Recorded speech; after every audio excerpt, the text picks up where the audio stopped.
সখী আমি সেই আমার বধূর যে চরণটা দর্শন করেছিলাম, সেই ভগবানের আমার চরণটা উপরটা কেমন, উপরটা যমুনা, যমুনার জল কেমন কালো, আমার পরানো বধূর রংটা কেমন ছিল শ্যামবর্ণ, চরণের উপরটা ছিল কালো আর নিচে হচ্ছে সরস্বতী, পায়ের তালুটা কেমন খুব সাদা না, তো সরস্বতীর জল তো অনেক সাদা হয়, তো উপরে যমুনা নিচে সরস্বতী, মানে বধূর চরণের নিচটা সরস্বতী জলের মতো সাদা, আর আর চরণের উপরটা মানে চামড়ার ভেতরটা কেমন ঘোলাটে না, চামড়ার ভেতরটা মাঝেতে গঙ্গার জল ঘোলা, ঘোলা নয়।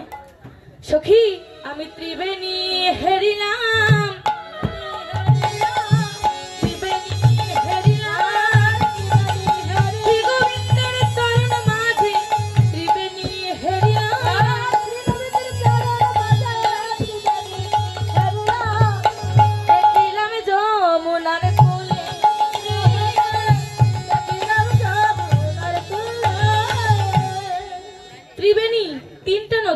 কোথায় দেখা যায়? এলাহাবাদে তিনটা নদী দেখা যায়, সেখানে সবগুলো নদী একসাথে মিশ্রণ হয়ে যায়। তো সখী আমার বধূর রূপের কথা আর কি বলবো তোর কাছে, আমি দেখে এলাম তারে, দেখে এলাম তারে, দেখে এলাম তারা, আমি দেখে এলাম তারা, সখী একে অঙ্গে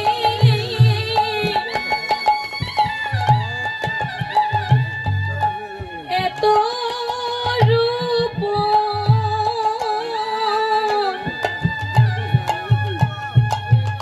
আমার নয়নে না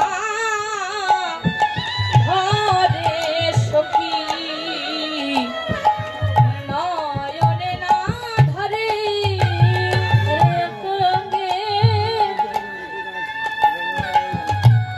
এত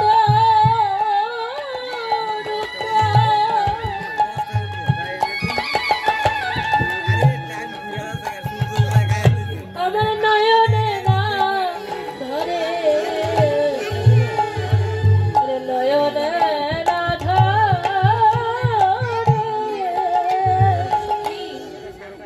এক নয়নে আর কত রূপ দর্শন করব ললিতারে, আমি যদি গৌতম মুনির সন্ধান পেতাম, তাকে কেঁদে কেঁদে বলতাম গো মুনিব,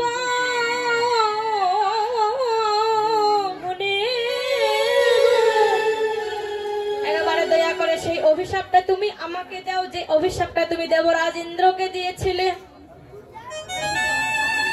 দেবরাজ ইন্দ্রকে কি অভিশাপ দিয়েছিল গৌতম মুনি? তার পত্নী অহল্যাকে হরণ করার জন্য গৌতম মুনি অভিশাপ করেছিল, ওরে ইন্দ্র, আজ তুই যে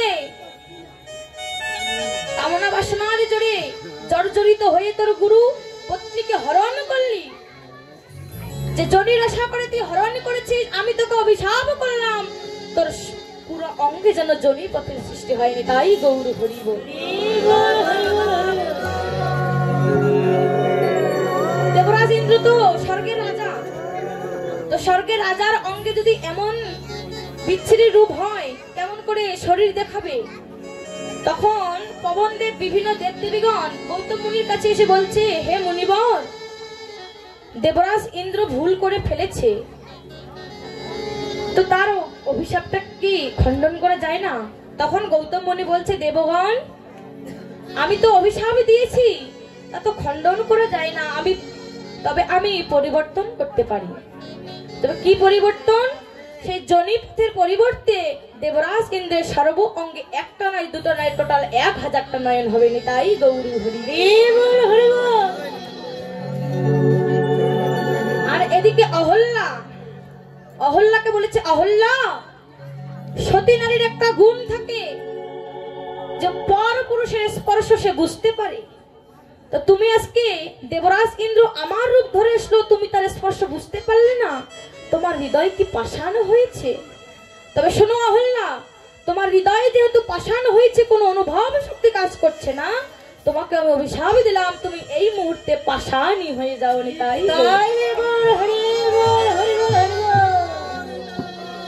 তখন অহল্যা পাষাণী হয়ে গেল। কিন্তু বাবা, পাষাণ হলে কি হবে? ইন্দ্রের সাথে তার তো একটা মিলন হয়েছে, সেই মিলনের ফল তো অবশ্যই দেখা দেবে। কিছুদিন পরে সেই পাষাণ ফেটে একটি চারা গাছের উৎপন্ন হলো। সেই চারা গাছটি হলো শেওড়া গাছ। বজ্রপাতের সময় আমরা বাড়িতে দেই, কেন দেই? ওটা হচ্ছে দেবরাজ ইন্দ্রের ঔরসে। যদি বজ্রপাত হয়, বজ্রপাত কে ঘটায়? দেবরাজ ইন্দ্র। সেই বাড়িতে, কোনো বাড়িতে যদি শেওড়া গাছের ডাল ঝুলানো থাকে, সেই বাড়িতে তার পিতা দেবরাজ ইন্দ্র কোনো আঘাত হানতে পারে না। তাই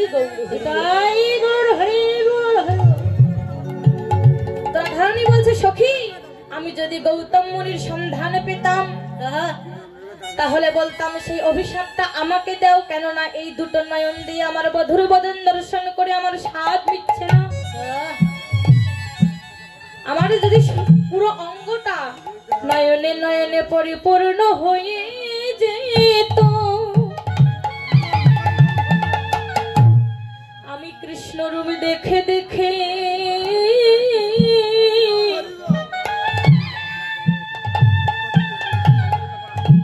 ওরে সুখী হতাম। আমি কৃষ্ণ রূপ দেখে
সর্বঙ্গে নয়নে নয়নে পরিপূর্ণ হয়ে যেত,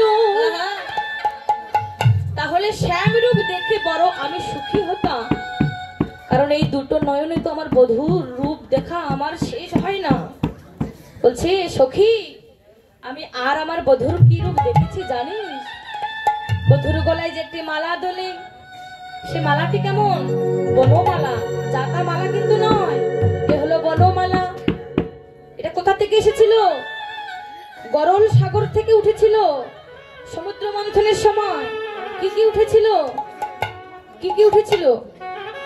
মালা উঠেছিল, গরল উঠেছিল, একটি ঐরাবত উঠেছিল, আরো অনেক কিছু উঠেছিল, অমৃত উঠেছিল, মা লক্ষ্মী উঠেছিল। উঠেছিল না? মা লক্ষ্মীকে যখন অভিশাপ দেওয়া হয়েছিল, পাতালে প্রবেশ করেছিল, পুনরায় যখন সমুদ্র মন্থন হলো, তখন মা লক্ষ্মী পুনরায় ভেসে উঠেছিল। তো তো সখী, আমার বধুর গলায় যে মালাটা শোভা পাচ্ছে, সে মালাটির কেমন গুণ জানিস? মালা না দোলাতে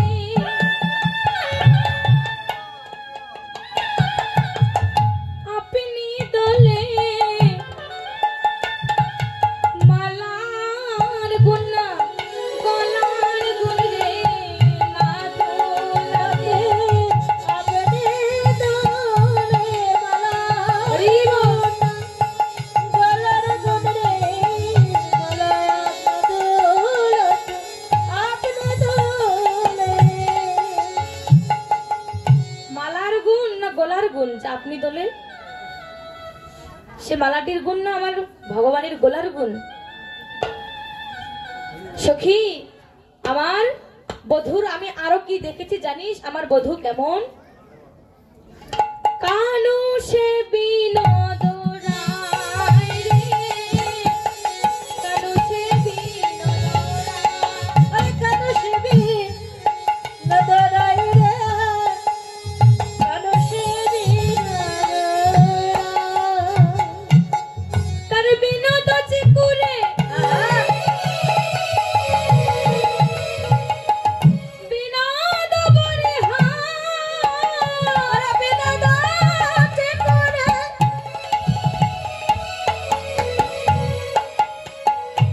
বিনোদ বরিহার। চিকুরে মানে কি? চিকুরে মানে কেশ, বরিহা মানে ময়ূরপুত্র, ময়ূরপুত্র। তো কেশের মধ্যে, এত দামি কেশের মধ্যে এত অল্প দামি এক ময়ূরপত্রটা কি করছে? আমার ভগবানের কেশটাতে এত অলংকার পরানো ছিল, তো এত কম দামের ময়ূরপত্র কি করছে? কেননা ভগবান বলছে, ওরে ভক্ত, আমার কাছে আসতে গেলে নিষ্কাম ভাবে আসতে হবে। ময়ূর আর ময়ূরের মধ্যে কিন্তু কোনো মিলন হয় না, তো কেমন ভাবে তাদের বংশবৃদ্ধার ঘটে? কেমন করে? যখন ময়ূর কিছু খাবার খায়, খাবার খেয়ে যখন তার শুক্রাণুটা মাটিতে ফেলে দেয়, তার শুক্রাণু যখন মাটিতে পড়ে, বাতাসের মধ্যে যখন ওই শুক্রাণু উড়ে যায়, আর ময়ূরী তখন ওটা খাবার মনে করে আস্বাদন করে, অজান্তেই কিন্তু তাদের মিলন হয়ে গেল। তাদের বংশবৃদ্ধার হলো, কিন্তু তাদের মিলন হলো না। এটা হচ্ছে নিষ্কাম কর্ম, আর নিষ্কাম কর্মের ফল হচ্ছে আমার ময়ূরপুত্র।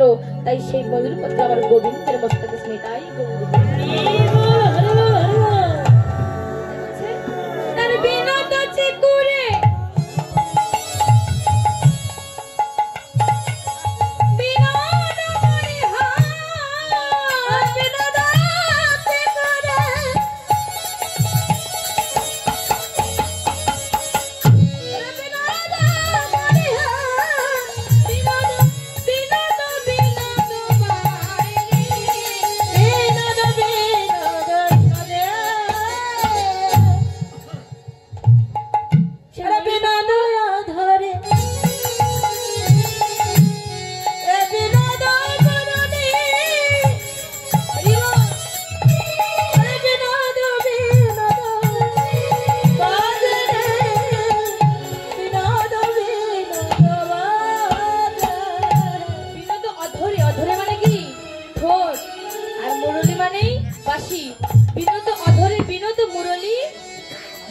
বিনোদ বাজে।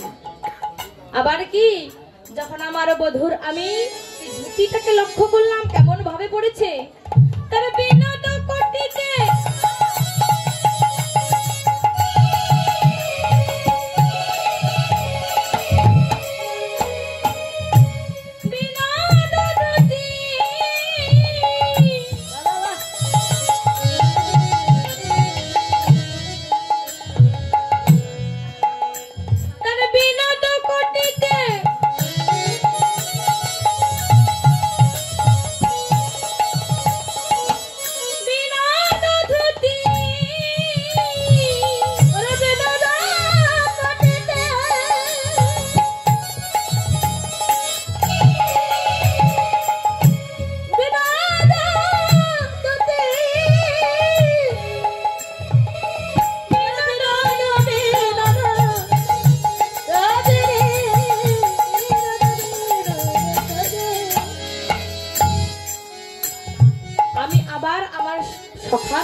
বধূর যখন আমি চরণটার দিকে লক্ষ্য করলাম,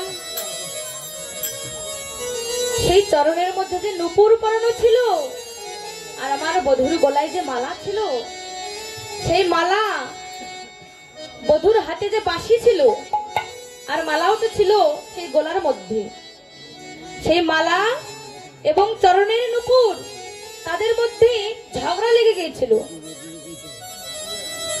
যে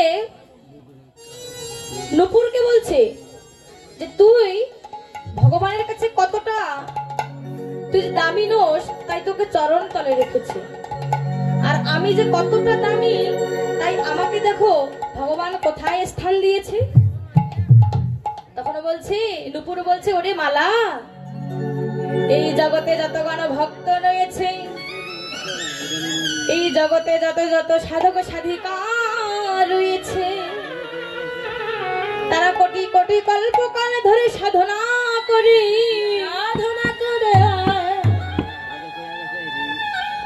এই যে যোগীগণ, মুনিগণ, ঋষিগণ সাধনা করে, আমার বধূর গলা, মস্তক, হস্ত কিছুর জন্য কিন্তু সাধনা করে না।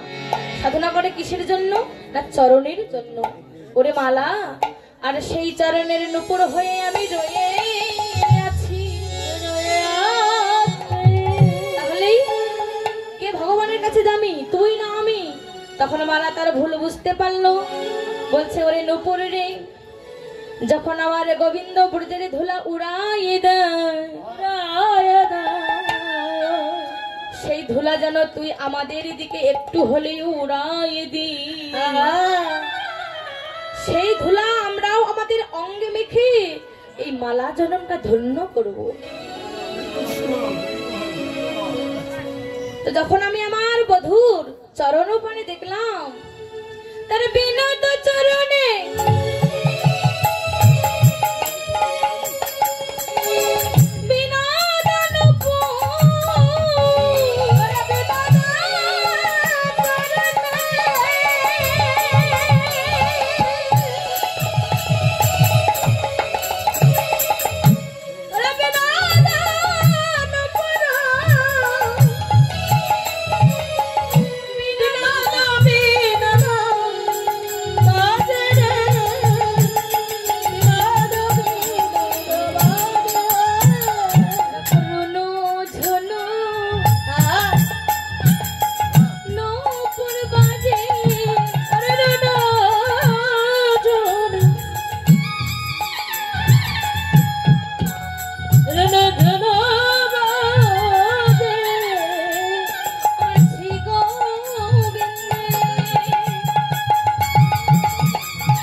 নুপুর দুটোকে, এক হলো গুরু, এক হলো শিষ্য।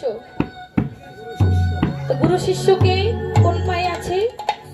গুরু রয়েছে বাম পায়ে, শিষ্য রয়েছে ডান পায়ে। নুপুর হয়ে জন্মগ্রহণ করেছে। তারা কে ছিল?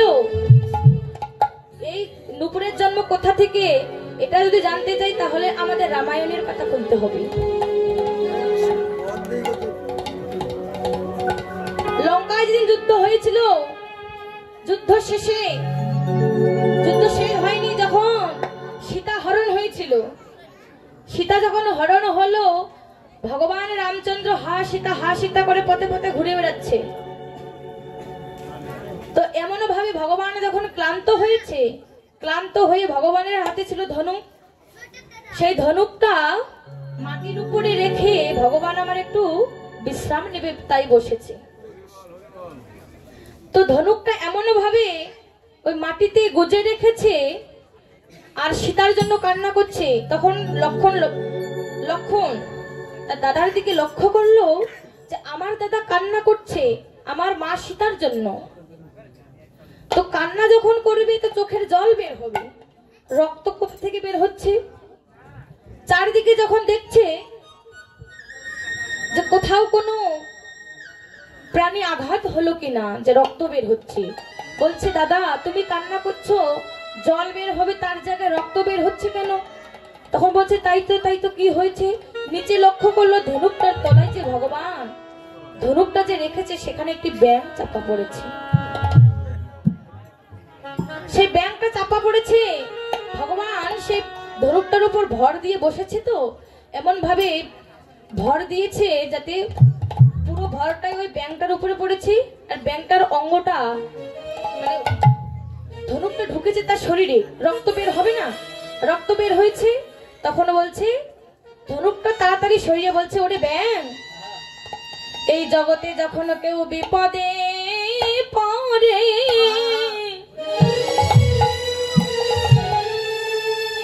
তখন তারা আমাকে স্মরণ করে,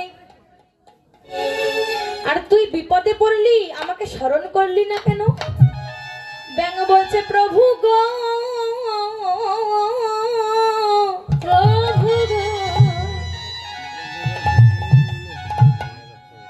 এই জগতে মানুষ যখন বিপদে পড়ে তখন তোমাকে স্মরণ করে, কিন্তু প্রভু ভগবান তুমি যখন আমাকে আঘাত করেছো, বলো বলো আমি তখন কারে বা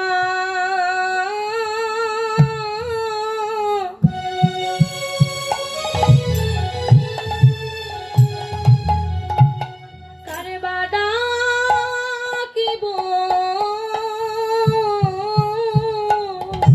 প্রভু।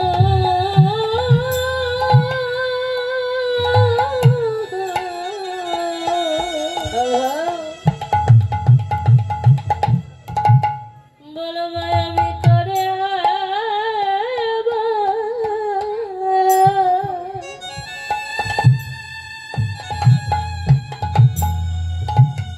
আমি করবা নাকি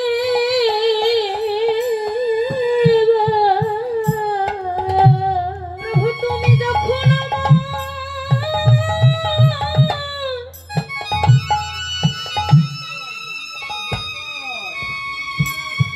আমায় আঘাত করলে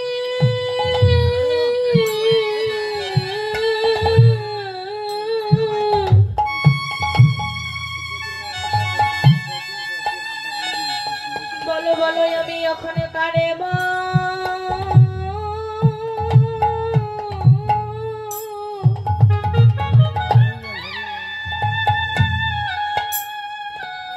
কারে বা ডাকিব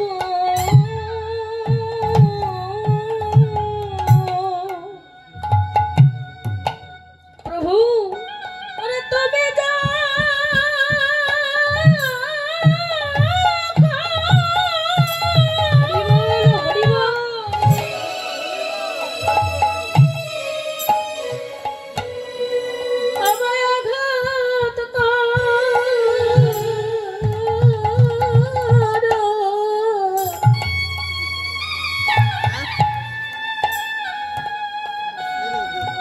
প্রভু এ দুঃখ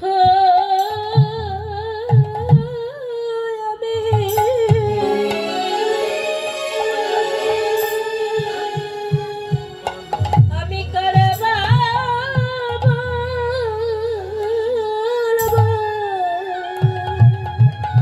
প্রভু তুমি যখন আমায় স্বয়ং আঘাত করেছো, বলো বলো প্রভু আমি তখন কারে বা ডাকিব? এই জগতে যখন সবাই বিপদে পড়ে সবাই তখন তোমাকে স্মরণ করে, আর তুমি ভগবান যখন আমাকে স্বয়ং আঘাত করেছো আমি এখনো কারে ডাকিব বলো? বলছে ওরে ব্যাঙ আমার বড় ভুল হয়েছে, বল তুই আমার কাছে কি বর চাস? বলছে আমি তোমার কাছে চাই না, আমার জন্য কিছু চাইবো না, যদি দিতে হয় তাহলে তুমি আমার গুরুর জন্য কিছু দাও। ভগবান বলছে ব্যাঙেরও আবার গুরুদেব হয় নাকি? আমরা তো জানি যে মানুষের গুরুদেব হয়, ব্যাঙেরও গুরু হয়। ব্যাঙ বলছে প্রভু গো, প্রভু গো আমি তো ব্যাঙ নই, ব্যাঙ নই। সে ব্যাঙটি হলো কে? কচ্ছপ মুনি। তার গুরুদেব হলো 8টা বসু আছে, অষ্টাবসুর মধ্যে তার গুরুদেব হচ্ছে বিশ্বাবসু। আমি আমার গুরুদেবের চরণে অপরাধ করেছিলাম, সেই গুরুদেব আমাকে অভিশাপ দিয়েছিল যে তোর নিস্কুলে জন্ম হবে। সেদিন থেকে আমি ব্যাঙ রূপে জন্মগ্রহণ করেছিলাম। আর আমার গুরুদেব যদি আমাকে অভিশাপটা না দিত, বলো বলো প্রভু, আমি কি তোমার চরণে পেতাম? হরিবল। আমার সময় কিন্তু শেষ হয়ে গেছে বাবা। কীর্তন শুনতে গেলে কিছু দক্ষিণা দিতে হয়, আপনাদের যার যেটুকু পারেন গোবিন্দ সেবার জন্য দিয়ে দেবেন। হরিবল।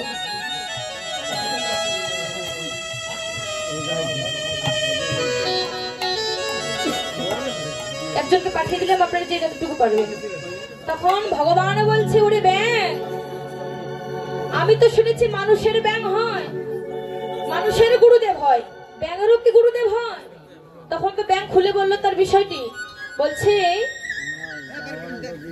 আমি এতদিন দেখেছি যে গুরুর জন্য শিষ্য উদ্ধার হয়, ভগবান প্রাপ্ত হয়।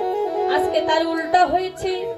আজকে হলো কি, শিষ্যের জন্য গুরু ভগবত প্রেম লাভ করছে। কেননা গুরু মিলে যদি লাখে লাখে তো শিষ্য মিলে এক, আর শিষ্য যদি লাখে লাখে মিলে তো গুরু হয় এক। শিষ্যের মতো শিষ্য যদি না হয় তাহলে কি তাকে শিষ্য বলা যায়? এমন শিষ্য কি সবাই সব গুরু পায়? বলছে প্রভু যদি দিতে হয় তুমি আমার গুরুদেবের জন্য দাও, কেননা আমার গুরুদেবের জন্য আজকে আমি তোমার চরণ লাভ করেছি। তখন আমার ভগবান বলছে ওরে ব্যাঙ, আশীর্বাদটা আমি তোর গুরুদেবকে একাকে দেব না, আশীর্বাদটা আমি দুজনকেই দেব। আজকে থেকে তোমরা দুজনে আমার রাঙা চরণের নূপুর হয়ে থাকবি। তুই থাকবি আমার দক্ষিণ অর্থাৎ ডান পায়ের নূপুর হয়ে, আর তোর গুরুদেব বিশ্বাবসু থাকবে আমার বা পায়ের নূপুর হয়ে। তাই কি বলছে? রুনু ঝুনু নূপুর বাজে, রুনু ঝুনু নূপুর বাজে, শ্রী গোবিন্দের চরণ বাজে, রুনু ঝুনু নূপুর বাজে, আর গোবিন্দের চরণ বাজে, নূপুর বাজে, গোবিন্দের চরণ বাজে, রুনু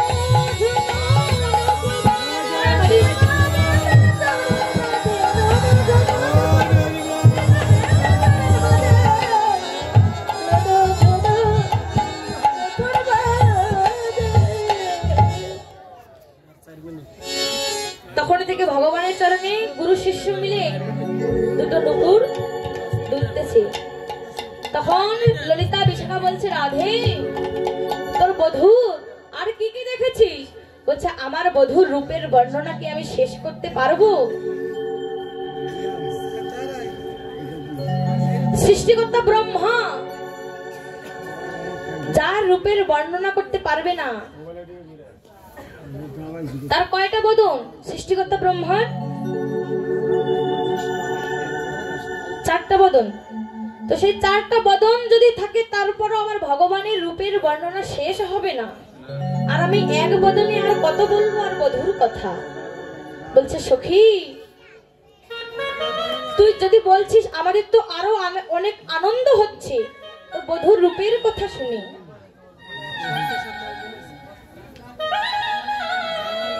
ভগবানের রূপ এমনই রূপ।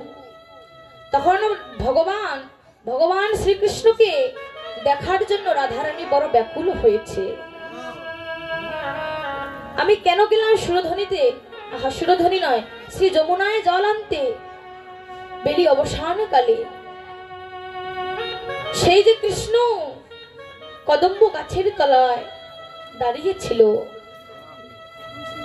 সেই সময় আমি আমার বধূর বদন দর্শন করেছিলাম। তো আমার বধূকে যখন আমি একবার দর্শন করেছি, আমার যে সেই বধূর বদন বারবার দেখার স্বাদ জাগে সখী। আমি যে বারবার স্বাদ জাগে আমার বধূর বদন দর্শন করার জন্য, কিন্তু আমি তো পারি না। আমি যে বাধা রয়েছি, কৃষ্ণ বাদিনীর ঘরে বাস আমার, কৃষ্ণ বাদিনীর ঘরে বাস হওয়াতে আমি যে আমার বধূকে আমার ইচ্ছে মতো দর্শনও করতে পারি না সখী। এই জগতে কৃষ্ণের কথা শোনার অনেক মানুষ আছে, ভাগবত কথা শোনার অনেক মানুষ আছে, কিন্তু সখী এই রাধার মনের মধ্যে যে কত কৃষ্ণ বিরহের যন্ত্রণা, কৃষ্ণ বিরহ, কৃষ্ণকে না দেখার যন্ত্রণা, সেটা কেউ শুনতে চায় না সখী। এমনিতেই আমি বৃন্দাবনে কৃষ্ণ কলঙ্কিনী। আমার বধূকে সেবা করে, চরণের সেবা করে জগতের সবাই উদ্ধার হয়, আর আমি কলঙ্কিনী বধূর চরণ সারা জীবন সেবা করে আসলাম, তবুও আমার কৃষ্ণ কলঙ্কিনী নাম বুঝল না। দ্রৌপদী, অহল্যা, কুন্তী তারা কৃষ্ণের সেবা করে সতী নাম পেয়েছে, তারা সতী নাম পেল, আর আমি সেবা করে কলঙ্কিনী নাম পেলাম। চারটি যুগেই আমি শুধু দুঃখই পেলাম,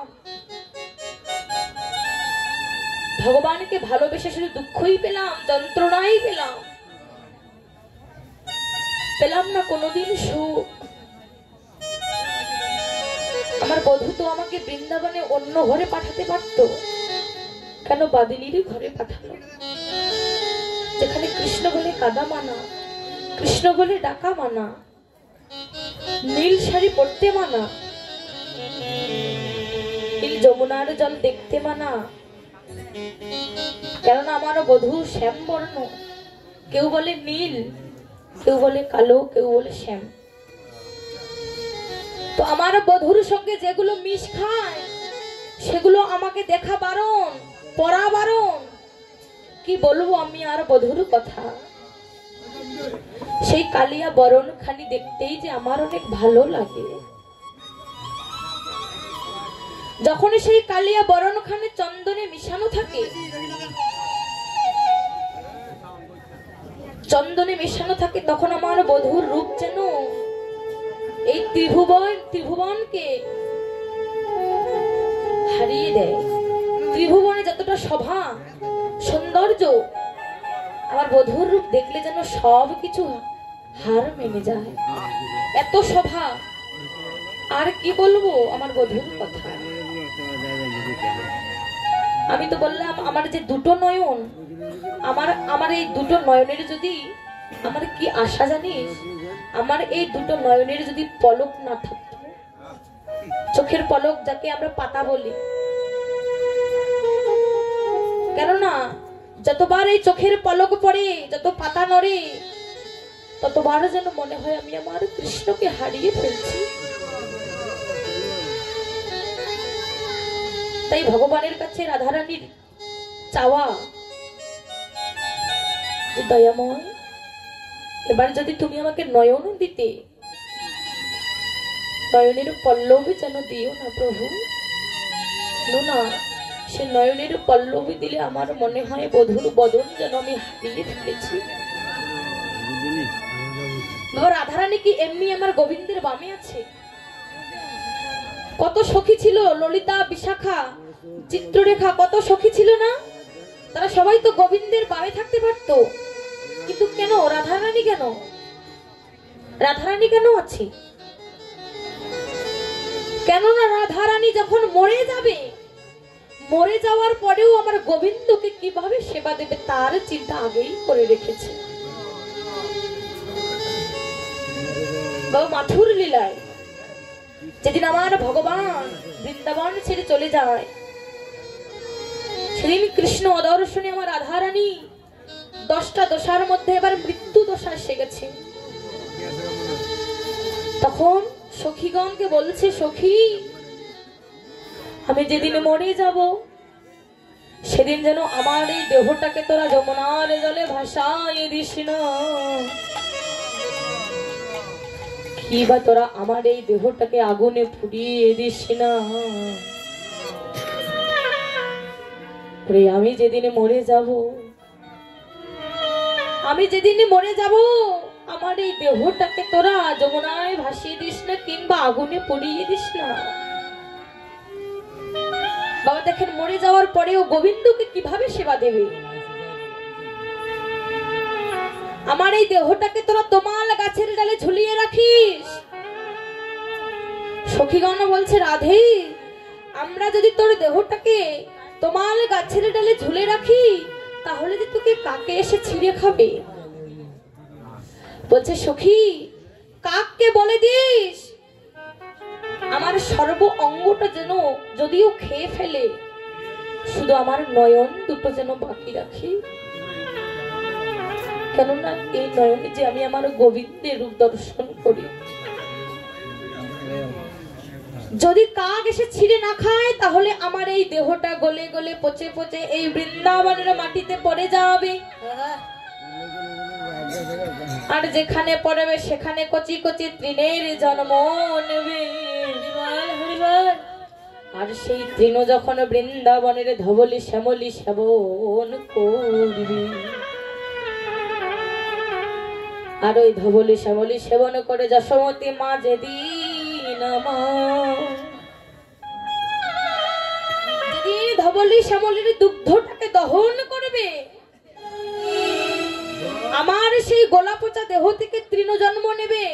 আর সেই তৃণ ধবলি শ্যামলি খেয়ে যেদিন দুগ্ধ দহন করে যশোমতী মা আমার গোবিন্দ সেবায় দিবে। এভাবে যেন আমি কৃষ্ণ সেবা রাধে রাধে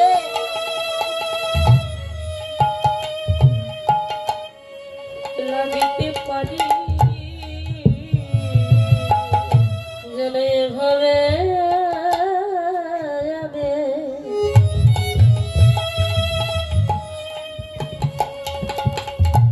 কৃষ্ণ সেবায় লাগিতে পারে। মরে যাওয়ার পরেও গোবিন্দকে কিভাবে সেবা দেবে, আর আমরা বেঁচে থাকতেও গোবিন্দের চিন্তা করলাম না। এমনিতে রাধারানী আমার গোবিন্দের বামে আছে, অন্য সখীরা কই? এমনি এমনি কেউ এই স্থান লাভ করতে পারেনি বাবা। এবার রাধারানী আমার বধূকে দর্শন করার জন্য আবারও ব্যাকুল হয়ে যাচ্ছে।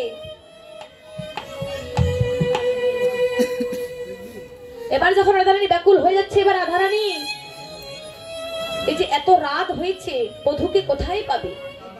বধূর বদন দর্শন করার জন্য আকুলিত ব্যাকুলিত হয়েছে। বলছে, সখী